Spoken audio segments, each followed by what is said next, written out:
நமஸ்காரம். கேள்வி உங்களுடையது, பதில்கள் டாக்டர் உவே வெங்கடேஷ் சுவாமி அவர்களுடையது. இந்த நிகழ்ச்சி சற்று வித்தியாசமாகவும் புதுமையானதாகவும் அமைக்கப்பட்டுள்ளது. உங்களுடைய கேள்விகள்லாம் வீடியோ ஃபார்மேட்ல எங்களை சேர்ந்துள்ளது. இன்றைய கேள்விகளுக்கு டாக்டர் உவே வெங்கடேஷ் சுவாமிகள் அவர்கள் பதில் கூற இங்கே வந்திருக்கிறார்கள். அவர் உலக பிரசித்தி பெற்ற உபன்யாசகர் என்பது அனைவருக்கும் தெரிந்ததே. அவருடைய உபன்யாசங்களை கேட்கும்போது மிகவும் தெளிவாகவும் கருத்துள்ளதாகவும் விளக்கமாகவும் பிரமாணங்களுடன் கூடியதாகவும் இருக்கும்.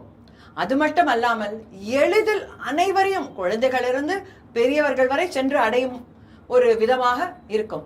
இன்று அவருடைய பிஸி ஸ்கெட்யூல்ல நமக்கு அவர் பதிலளிக்க இங்கு வந்துள்ளார். ஸோ உங்களுடைய கேள்விகள்லாம் அவர்கிட்ட கேட்கலாமா? நமஸ்காரம். நமஸ்காரம். நம்ம ரத்னமாலா நேயர்கள் எல்லோருக்கும் அடியனுடைய நமஸ்காரம். கேள்விகள்லாம் இந்த வாட்டி வீடியோ ஃபார்மேட்ல நேயர்களே உங்களோட நேர கேட்கிற மாதிரி வந்திருக்கு. நிறைய பேர் ரொம்ப அழகா கேள்விகள் கேட்டிருக்கிறார்கள். சோ உங்களோட நாளா உங்க நேயர்கள் தான் அடியனை பார்த்துட்டு இருந்தா, முதல் முறையா நம்ம ரத்னமாலா நேயர்களை சந்திக்கக்கூடிய பாக்கியம் இப்ப அடியனுக்கு கிடைச்சிருக்கு. அதனால சீக்கிரமா அவளுடைய கேள்விகள் எல்லாம் நீங்க பிளே பண்ணா அடியனும் கேட்டுட்டு ஒரு நேர்ல ஃபேஸ் டு ஃபேஸ் பதில் சொல்ற மாதிரி அவளுக்கும் பதில் சொல்வது ஒரு புது அனுபவமா இருக்கும். அவர்களும் காத்து கொண்டிருக்கிறார்கள். சோ நம்ம கேள்விகளுக்கு போலாம். முதல் கேள்வி அபராஜித் ஃப்ரம் ஆண்டவன் ஆசிரம் பெங்களூர்ல இருந்து கேட்டிருக்காரு. நமஸ்காரம். அபராஜித் ஆண்டவன் ஆசிரம் பெங்களூர்ல இருந்து பேசிட்டு இருக்கேன். அடியன்னு வந்துவிட்டு ஒரு சந்தேகம் என்னன்னாக்கா, அடியன் பெரியவா கிட்டாந்தோ இப்படி 15 நாளுக்கு ஒரு ஏகாதசி வருது. அந்த ஏகாதசி யாரையும் நிர்ஜலமா பண்றாளோ அவளுக்கு வந்துவிட்டு அந்த 15 நாள்ல என்னென்ன தப்பு பண்ணியிருக்காளோ அதெல்லாம் சூன்யம் ஆறுதுன்னு சொல்லி கேள்விப்பட்டிருக்கேன். அடியனுடைய சந்தேகம் என்னன்னாக்கா, இப்போ நம்ம இந்த 15 நாள்ல தெரிஞ்சு சாஸ்திர விரோதமா கோரமா தப்பு பண்ணிட்டு இருக்கோம், தெரியாமலும் தப்பு பண்ணிட்டு இருக்கோம். அந்த 2 பாவங்களையோ ஏகாதசி அன்னைக்கு நிர்ஜலமா இருந்தாக்கா அந்த 2 பாவங்களோ சூன்யம் ஆயிடுறதா, இல்லை பெருமாள் வந்துட்டு ஒரு 60 to 70% சூன்யம் பண்ணிட்டு 30 to 40% இவன் தெரிஞ்சு பாவம் பண்ணியிருக்கான்னுட்டு பெருமாள் வந்துட்டு ஒரு லகு தண்டனை கொடுத்துட்டு அப்புறமா காப்பாத்துறாரா? அது வந்துட்டு அடியனோட சந்தேகம். தாசன் ராமானுஜ தாசன். நல்ல கேள்வி. முதல்ல இந்த பாப புண்ணியம்னா என்னங்கிறத புரிஞ்சுப்போம்.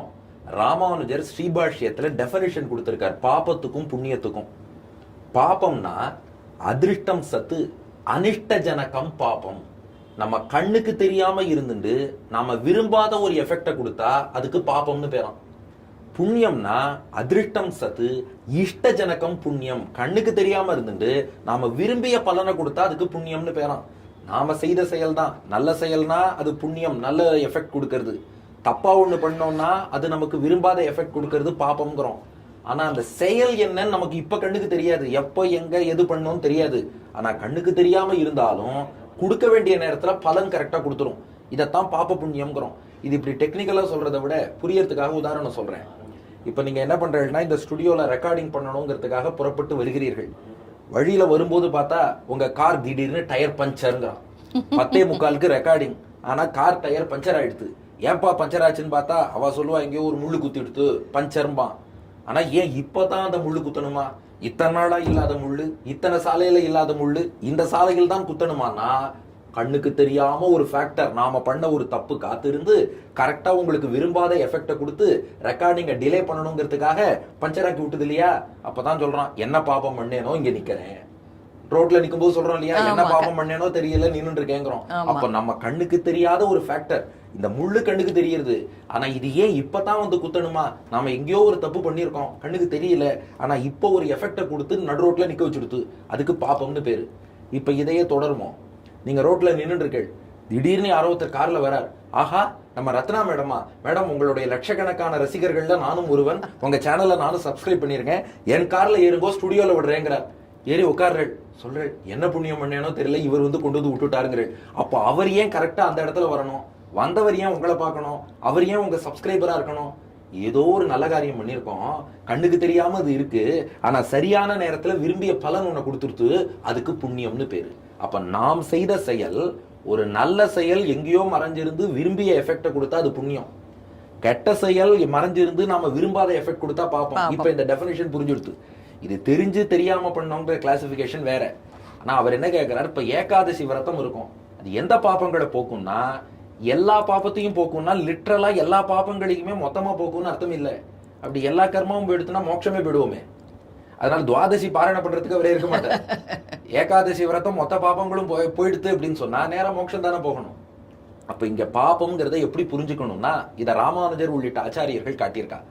பாபங்கள் பல வகை, அந்த பாபங்கள் உண்டாக்கக்கூடிய விளைவுகள் எஃபெக்ட்ஸும் பல வகை, அந்த பாபங்களுக்கான பிராயஷ்சித்தங்களும் பல வகை. இப்போ தெரியாம தப்பு பண்றோம்னா பகவான்கிட்ட ஒரு பிரார்த்தனை பண்றோம், க்ஷமா பண்ணும், தெரியாம பண்ணிட்டேன்ப்பா மன்னிப்பு கேட்டாலே போறோம். தெரிஞ்சே ஒரு சில பாபம் பண்றோமா, அதுக்கு இத்தனை காயத்ரி ஜபம் பண்ணு, விஷ்ணு சகஸ்ரநாம பாராயணம் பண்ணு, ஒவ்வொன்றுக்கும் ஒன்னொன்னு விதிக்கிறா. இப்ப இந்த ஏகாதசி விரதம்ங்கிறது எந்த சென்ஸ்ல சொல்றோம் பாபம் போக்கும்னா எப்படின்னா, நம்ம பக்தியில ஈடுபடணும்னு நினைக்கிறோம், பெருமாள்கிட்ட பக்தி பண்ணணும்னு. அந்த பக்திக்கு தடங்கலாக பல பாபங்கள் இருக்குமா. நாம ஏகாதசி விரதம் அனுஷ்டித்தோம்னா பக்திக்கு தடங்கலாக இருக்கும் எல்லா பாபங்களையும் அது போக்கி கொடுத்துரும். அதாவது பக்தி ஆரம்ப விரோதி பாப்பானி அப்படின்னு நாம அதை புரிஞ்சுக்கணும். இப்ப சொன்னேன் இல்லையா, பாபம்ங்கிறது நீங்க ஷூட்டிங்க்கு வரும்போது கூட இடையில இடையூறு பண்ணும். அது போல நாம பக்தியில ஈடுபடணும்னு நினைக்கும் போது ஏதாவது பாப்பம் இடைஞ்சல் பண்ணும். இப்போ ஒரு உதாரணம் சொல்றேன், நீங்க கோவிலுக்கு போகணும்னு நினைக்கிறேன், திருவல்லிக்கேணி பார்சாரதியை சேவிக்கணும்னு கரெக்டா கிளம்பும் போது ஒரு கெஸ்ட் திடீர்னு ஒருத்தர் வந்து உங்களை பாக்கிறதுக்காக வந்தேன், சௌக்கியமா 2 நாள் இங்க தங்கிட்டு போலான்னு வந்தேன்னா உங்க கோவில் பிளான் அதோட நின்று போயிடும். உபன்யாசம் கேட்கணும்னு நினைக்கிறேன், அழகா புறப்படுறேன், கரெக்டா ஒருத்தர் போன் பண்றார், இரு இங்க முக்கியமான வேலை இங்க வான்னு சொல்லி உங்களுக்கு வேறொரு அசைன்மெண்ட் கொடுத்து உபன்யாசம் கேட்க விடாம பண்றார். ஏன் நம்ம ரத்தனமாலா யூடியூப் இதுலயே நல்லா அனுபவிக்கணும்னு நம்ம நினைக்கிறோம். ஆனா அனுபவிக்கணும்னு நினைக்கும் போது போன்ல ஏதோ ஒரு இன்டர்நெட் ரிப்பேர் பார்க்க முடியாம போறது. ஏன் நாமளே ஷூட்டிங் பண்ணும்போது கேமராமேன் அந்த கேமராவையே நோண்டின்னு இருக்காருன்னா நம்ம மைண்ட் எல்லாம் இவரையே நோண்டின்னு இருக்காரு, இது ஒழுங்கா ரெக்கார்ட் ஆச்சோ இல்லையோ அப்படி டைவர்ட் ஆகுது இல்லையா. அப்போ இதெல்லாம் என்ன காரணம்னா இதுவும் கண்ணுக்கு தெரியாம நாம் செய்த தீமைகள் தான் இருந்துட்டு இப்படி எல்லாம் பண்ணி இந்த பக்தியில ஈடுபட விடாம தடுக்கிறது. அப்ப ஏகாதசி விரதத்தை நீங்க அனுஷ்டித்தா என்ன பண்ணும்னா பக்திக்கு தடங்கலாக இருக்கும் பாபங்களை அது போக்கி கொடுத்துரும். மேற்கொண்டு நீங்க நிம்மதியா மனசை பகவான்கிட்ட ஈடுபடுத்தி எந்த ஒரு சஞ்சலமும் இல்லாமல் வேறு எந்த குழப்பங்களும் இல்லாம நிம்மதியா பக்தியில ஈடுபடுறதுக்கு இந்த ஏகாதசி விரதம்ங்கிறது உதவும். இப்ப அடுத்த கேள்வி, அப்ப மொத்த பாபங்களும் போறதுக்கு என்ன பண்ணணும்? அதுக்கு ஒரே வழி சரணாகதி தான். அகம் துவா சர்வ பாபேபியோ மோக்ஷயிஷ்யாமி மாசுச்சகான்னு பகவான் சொல்லியிருக்கான் இல்லையா, சர்வ தர்மான் பரித்தியஜ்ய மாமேகம் சரணம் வருஜ. அப்ப எம்பெருமானே கதின்னு வந்துட்டு சரணாகதி பண்ணா எல்லா பாபங்களையும் அந்த சரணாகதிக்கு உகந்த பகவான் கண்டிப்பா நமக்கு போக்கி கொடுப்பான். அப்ப சரணாகதி பண்ண அப்புறம் ஏகாதசி விரதம் வேணுமா? என்ன சொல்றீங்க? வேண்டாம், சரணாகதிக்கு அப்புறம் பெருமாள் அவர் கருணையால எல்லா பாபத்தையும் போக்கி கொடுக்கிறார், அது வேற விஷயம். அவ்வளவு பெரிய அனுகிரகமே பண்றாரு இல்லையா பெருமாள். அவர் சாஸ்திரத்துல ஏகாதசி விரதம் இருக்கணும்னு எழுதி வச்சிருக்கார்.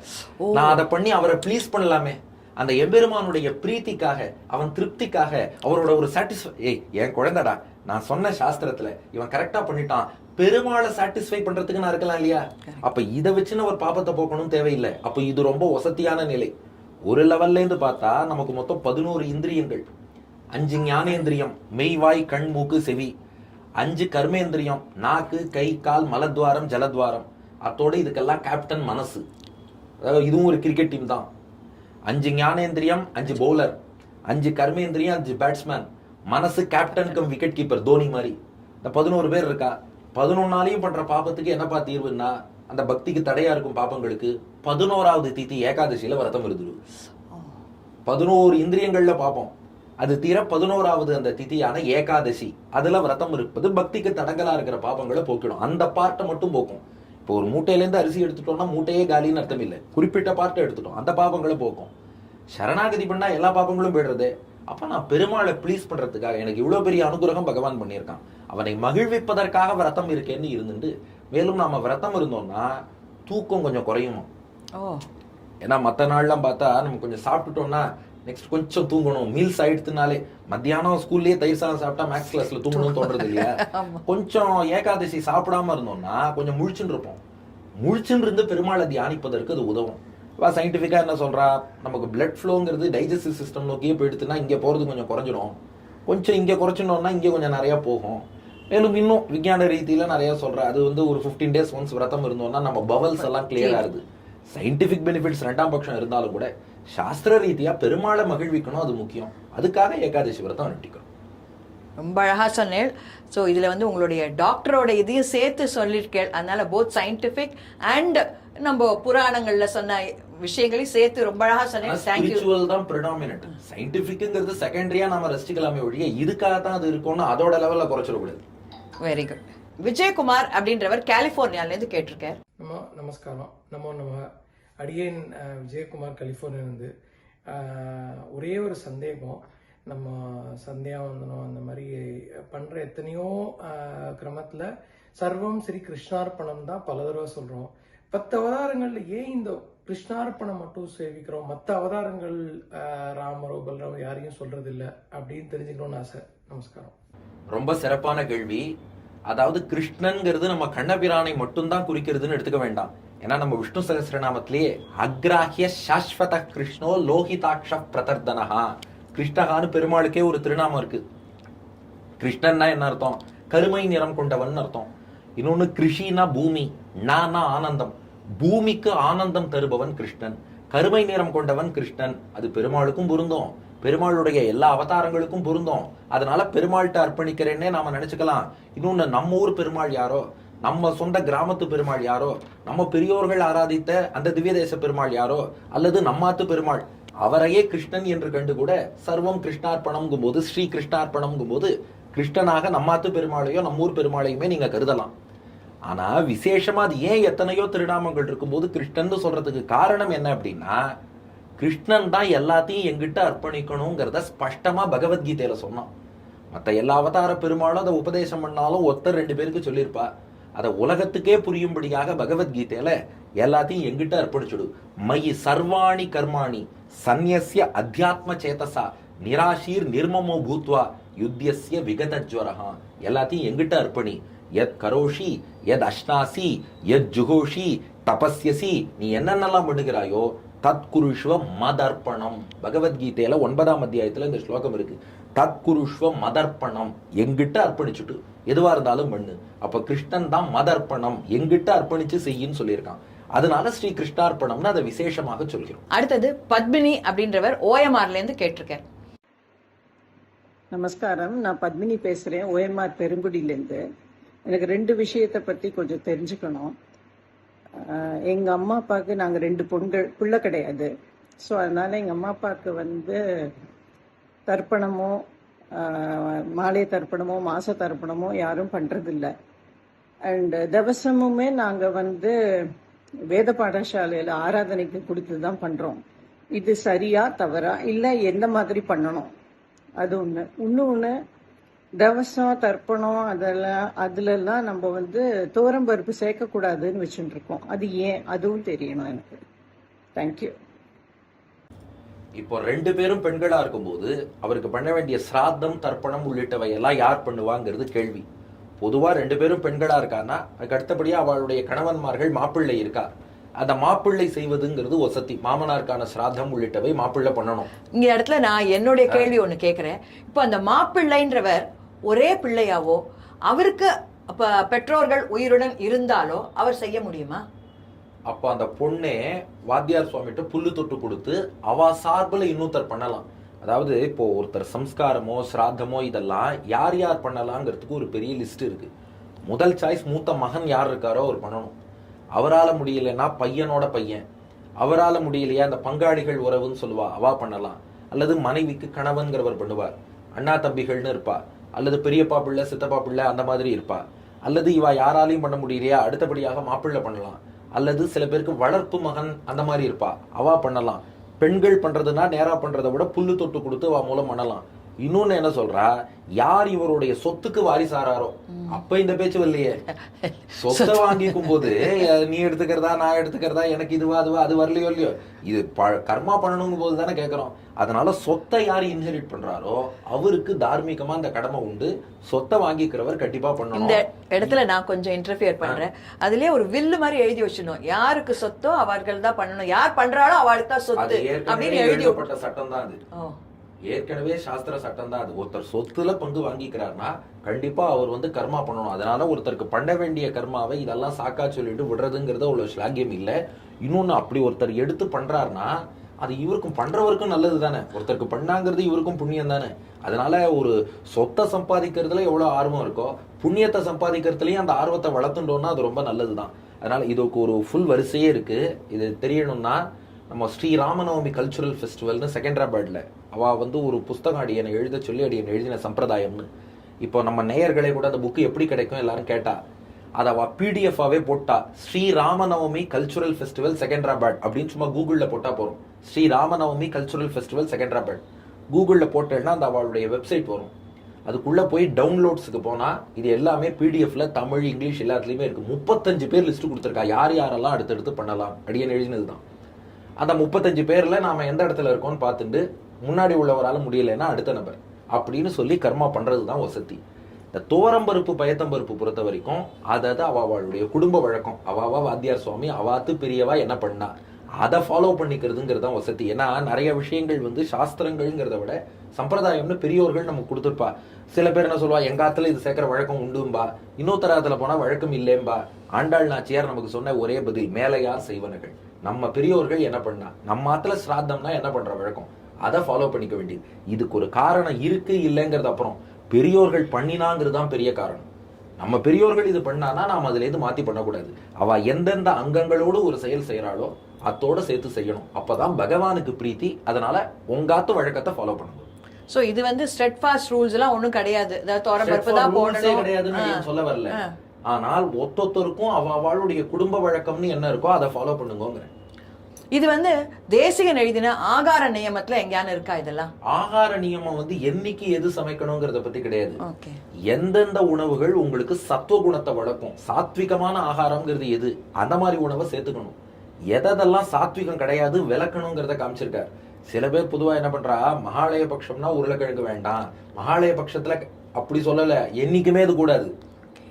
ஏன்னா மகாலய பட்சத்துல மட்டும் சத்துவகுணத்தோட இருந்தா போதுமா, அப்ப மட்டும் பக்தி வளர்ந்தா போதுமா, என்னைக்குமே அது வேணும். அதனால இந்த முருங்கைக்காய், வெங்காயம், பூண்டு, உருளைக்கிழங்கு, கேரட்டு, முள்ளங்கி இது போன்ற உணவு வகைகள் எப்போதுமே தவிர்க்கணுமே ஒழிய ஒரு குறிப்பிட்ட காலத்துக்குன்னு கிடையாது. ஆகார நியமத்துக்கும் நீங்க சொல்ற இதுக்கும் சம்பந்தம் கிடையாது. அதனால அந்த சிராத்த தளிகைங்கிறது அவாவா பொதுவா ஆத்துல ஒரு வழக்கம் வச்சுட்டு இருப்பா, அதைப்படி அவா பண்ணுவா. ஆகார நியமம்ங்கிறது எவ்ரிடே லைஃப்லயே நீங்க என்னென்ன கடைபிடிக்கணும், எதை சேர்த்துண்டா நல்லது, எதை தவிர்க்கணுங்கிறத பத்தி டீல் பண்றது ஆகார நியமம். ரமா ரங்கராஜன் அப்படின்றவர் பாண்டிச்சேரியில இருந்து கேட்டிருக்கார். அடியன் தாசன், அடியனுக்கு துருவன் சரித்திரத்திலிருந்து ஒரு டவுட் இருக்கு. ஸோ துருவனுடைய அப்பா உத்தானபாதன், உத்தானபாதனுடைய அப்பா வந்து சுவாயம்புவ மனு, who is considered as the first man according to our Sanatana Dharma. So Swayambhuva மனுவோட ஒய்ஃபு சத்ரூபா, அவங்க 2 பேருக்கும் பிறந்தது உத்தானபாதன். ஸோ உத்தானபாதனுக்கு பிறந்தது துருவன். ஸோ அப்படி லினேஜ் வருது. என்னோட டவுட் என்னன்னா, துருவனுடைய அம்மா யாருக்கு பிறந்தாங்க? துருவனுடைய அம்மா சுனிதியும், துருவனுடைய ஹாஃப் பிரதர் உத்தமன், அவனுடைய அம்மா சுரிச்சியும், அவங்களுடைய பேரண்ட்ஸ் யார்? Who are the parents of Suniti and Surichi? நான் ஆன்லைனில் தேடினேன், கிடைக்கல. அடியன் மனசு வச்சா ஆன்சர் சொல்வீங்க நம்புகிறேன். அடியன் ரங்கராஜன் ஃப்ரம் பாண்டிச்சேரி.